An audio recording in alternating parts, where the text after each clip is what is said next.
নমস্কাৰ এই মুহূৰ্তত আহি পৰিছে ৰাজ্যখনৰ বাবে খন্দিয়াৰ কেইবাটাও বিগ ব্ৰেকিং নিউজ। আজি হৈছে 3 জুন। অসমৰ লগতে ভাৰতৰ বিভিন্ন প্ৰান্তৰ পৰা খন্দিয়াৰ কেইবাটাও খবৰ একেলগে যুগুতোৱা হৈছে আৰু এনে ধৰণৰ খবৰসমূহ নিতৌ চাবৰ কাৰণে চেনেলটো সাবস্ক্ৰাইব কৰি ভিডিঅ'টোত এটা লাইক কৰি দিব। এই মুহূৰ্তত জনাইছোৰা গুৰুত্বপূৰ্ণ খবৰ কাউণ্টডাউন ইতিমধ্যে আৰম্ভ হৈ গৈছে।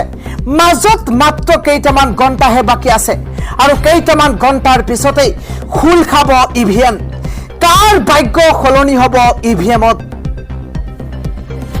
কোনে দখল কৰিব দিল্লী, কংগ্ৰেছ নে বিজেপি? দিল্লীত কাৰ হ'ব চৰকাৰ? জল্পনা কল্পনা ইতিমধ্যে আৰম্ভ হৈছে। কাউণ্টডাউন ইতিমধ্যে আৰম্ভ হৈ গৈছে। দেশবাসীৰ চকু নিবদ্ধ হৈ পৰিছে, কিয়নো কাইলৈ ৰিজাল্ট ঘোষণা কৰা হ'ব।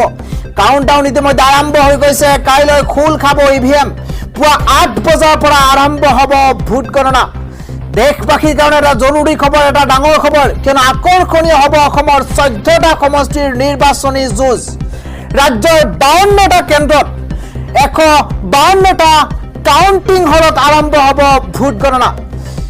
কটকটীয়া কৰি তোলা হৈছে কাউণ্টিং হলৰ নিৰাপত্তা ব্যৱস্থা আৰু কেইটামান মুহূৰ্ত বাকী আছে আৰু তাৰ পিছতেই ঘোষণা কৰা হ'ব নিৰ্বাচনৰ ফলাফল। পৰৱৰ্তী খবৰটো হৈছে নৰেন্দ্ৰ মোদী যদি তৃতীয়বাৰৰ বাবে প্ৰধানমন্ত্ৰী হয় তেন্তে মই মুণ্ডন কৰিম। এইগৰাকী আপ নেতা সোমনাথ ভাৰতীয়ে ডাঙৰ মন্তব্য কৰিছে। সোমনাথ ভাৰতীয়ে কয় যে প্ৰধানমন্ত্ৰী নৰেন্দ্ৰ মোদী যদি তৃতীয়বাৰৰ বাবে প্ৰধানমন্ত্ৰী হয় তেন্তে মই মুণ্ডন কৰিম। পৰৱৰ্তী খবৰ, হাতত আৰু কেইটামান ঘণ্টা বাকী থকাৰ পাছতেই এবাৰ কংগ্ৰেছৰ তৰফৰ পৰা হুংকাৰ দিয়া হৈছে। কাইলৈ ঘোষণা কৰা হ'ব লোকসভাৰ নিৰ্বাচনৰ ফলাফল আৰু ইয়াৰ মাজতেই কংগ্ৰেছৰ তৰফৰ পৰা কোৱা হৈছে যে কাইলৈ বিজেপিক বিদায় দিয়া হ'ব। ইণ্ডিয়াৰ মিত্ৰজোঁটে পাব 295খন আসন।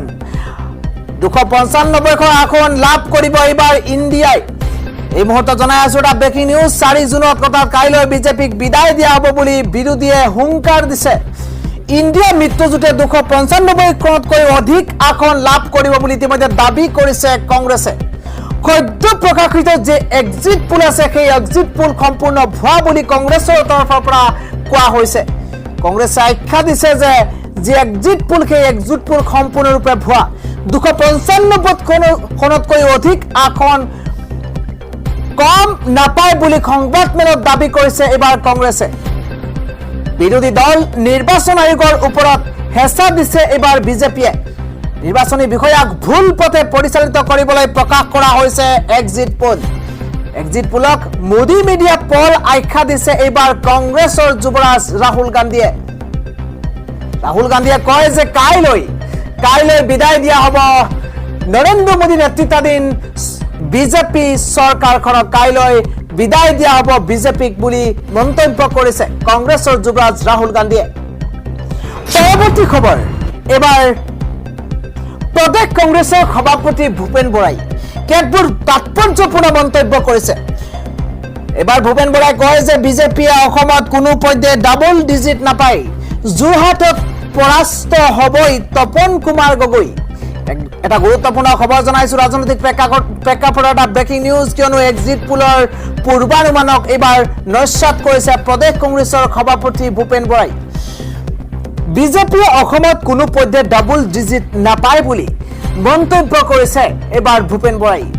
এক্সিট পোল কেতিয়াও এক্সেক্ট পোল নহয় বুলি তেওঁ মন্তব্য কৰিছে। যোৰহাটত গৌৰৱ গগৈ নিশ্চিতভাৱে জয়ী হ'ব বুলি তেওঁ মন্তব্য কৰিছে। বৰাবৰ হৈ এইবাৰ যোৰহাটবাসীয়ে নিৰ্বাচন খেলিছিল। যোৰহাট লোকসভা সমষ্টিত গৌৰৱ গগৈ জয়ন এক প্ৰকাৰ নিশ্চিত বুলি তেওঁ মন্তব্য কৰিছে। যোৰহাটত পৰাস্ত হ'বই তপন কুমাৰ গগৈ। এক্সিট পোল শুদ্ধ নহ'ব, আমাৰ আসনো বাঢ়িব। এই মন্তব্য সভাপতি ভূপেন বৰাৰ। পৰৱৰ্তী খবৰ হৈছে কাছাৰত এক মৰ্মান্তিক ঘটনা সংঘটিত হৈছে, কিয়নো শেহতীয়াকৈ যি বান পৰিস্থিতি, সেই বান পৰিস্থিতিৰ মাজতেই এইবাৰ বৰাক নদীৰ পৰা এক বেয়া খবৰ আহিছে। কাছাৰ জিলাৰ উধাৰপন্থ সমষ্টিৰ কাশীপুৰৰ বৰাক নদীৰ পৰা উদ্ধাৰ কৰা হৈছে 63 বছৰীয়া এগৰাকী বৃদ্ধৰ মৃতদেহ। কাশীপুৰৰ বাগান পথত সংঘটিত হৈছে এক চাঞ্চল্যকৰ ঘটনা। মৃত বৃদ্ধাগৰাকীৰ নাম আছিল চুটলাল বৰিদাস কালি সন্ধিয়াৰ পৰা সন্তানহীন হৈ আছিল তেওঁ আজি ঘৰৰ সমীপৰ বৰাক নৈৰ পৰা উদ্ধাৰ কৰা হৈছে এই 63 বছৰীয়া বৃদ্ধৰ মৃতদেহ আৰু এক গুৰুত্বপূৰ্ণ খবৰ হৈছে নিৰ্বাচন শেষ বাঢ়িছে এবাৰ টোল টেক্স বাহনখন ৰাজপথলৈ উনাই লিলেই আপুনি ভৰিব লাগিব জৰিমনা এটা গুৰুত্বপূৰ্ণ খবৰ নিৰ্বাচন ইতিমধ্যে শেষ হৈছে কালি 4 জুনৰ কালি নিৰ্বাচনী ফলাফল প্ৰকাশ পাব আৰু নিৰ্বাচন ফলাফল প্ৰকাশ পোৱাৰ পূৰ্বে এতিয়া ৰাইজৰ ওপৰত পুনৰ মাধমাৰ 3 পৰা 5% পৰ্যন্ত বাঢ়িছে এবাৰ টোল গেটৰ মাচুল আপুনি ৰাজপথলৈ ওলাই আহিলে সাৱধান হোক কিয়নো আপুনি ভৰিব লাগিব এতিয়া অধিক ধন ৰাষ্ট্ৰীয় ঘাইপথ প্ৰাধিকৰণৰ মতে টোল গেটৰ মাচুল বৃদ্ধি কৰাটো বছৰিকীয়া প্ৰক্ৰিয়া প্ৰতি বছৰে বিত্তীয় বৰ্ষৰ আৰম্ভণিতে এপ্ৰিল মাহত এই মাচুল বৃদ্ধি কৰা হয় কিন্তু লোকসভা নিৰ্বাচনৰ বাবে এবাৰ মাচুল বৃদ্ধিৰ সিদ্ধান্তটো কাৰ্যকৰী কৰা হোৱা নাছিল যোৱা 1 জুনত অন্তিম পৰ্যায়ৰ ভোট গ্ৰহণ সমাপ্ত হোৱাৰ পিছতেই মাচুল বৃদ্ধিৰ সিদ্ধান্ত গ্ৰহণ কৰা হৈছে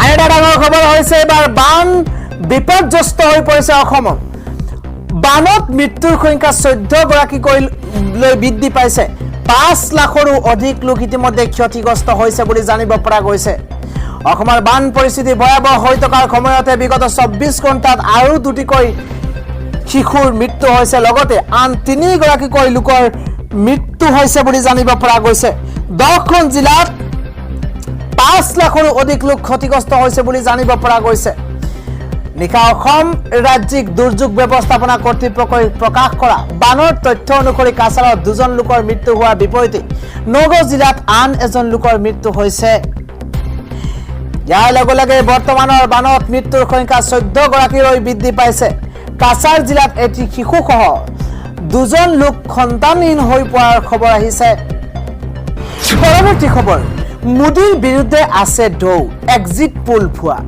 এই দাবী কৰিছে বিত্তমন্ত্ৰী নিৰ্মলা সীতাৰমণৰ স্বামী এবাৰ প্ৰভাকৰৰ জনাই আছো এটা গুৰুত্বপূৰ্ণ খবৰ নৰেন্দ্ৰ মোদী চৰকাৰৰ বিৰুদ্ধে তীব্ৰ ঢৌৱে কাম কৰিছে এই সকলোবোৰ এক্সিট পোল ভুৱা এই মন্তব্য কৰিছে বিত্তমন্ত্ৰী নিৰ্মলা সীতাৰমণৰ স্বামী পৰকলা প্ৰভাকৰৰ অন্ধ্ৰপ্ৰদেশৰ প্ৰাক্তন সাংসদ তথা প্ৰাক্তন কৃষি মন্ত্ৰী বন্দে সুভদ্ৰেশ্বৰ ৰাওৰ অভিনীতি চক্ৰৱৰ্তী নৰেন্দ্ৰ মোদী নামৰ